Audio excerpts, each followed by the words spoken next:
এই অশান্তির দাবানলি এখন চলছে।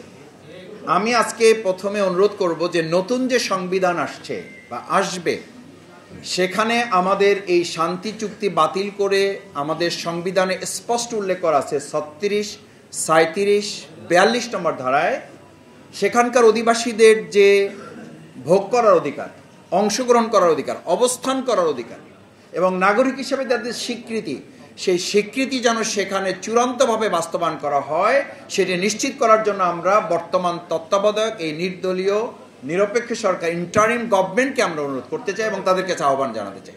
আজকে আমাদের এখানে সেনাবাহিনীকে এখান থেকে তুলে নেওয়ার জন্য কথা বলা হয়।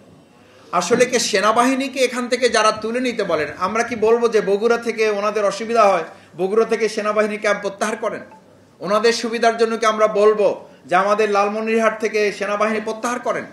এর অর্থ হলো আমাদের প্রতিবেশী একখান রাষ্ট্র আছে, তাদের মাথা ব্যথা হলো আমাদের এই জায়গাটাকে অশান্তি রাখতে পারলে, এখানে কিছুটা ঝামেলা করে রাখতে পারলে বাংলাদেশের কিছু ঝামেলা হোক, এই ঝামেলাটা করার জন্য প্রতিবেশী রাষ্ট্রের মূল মনোযোগ হলো বাংলাদেশে অশান্তি তৈরি করার জন্য সেখান থেকে সেনাবাহিনী প্রত্যাহার করে তারা তাদের মাতব্বরি প্রতিষ্ঠা করার জন্য এই ষড়যন্ত্র তারা করেছে।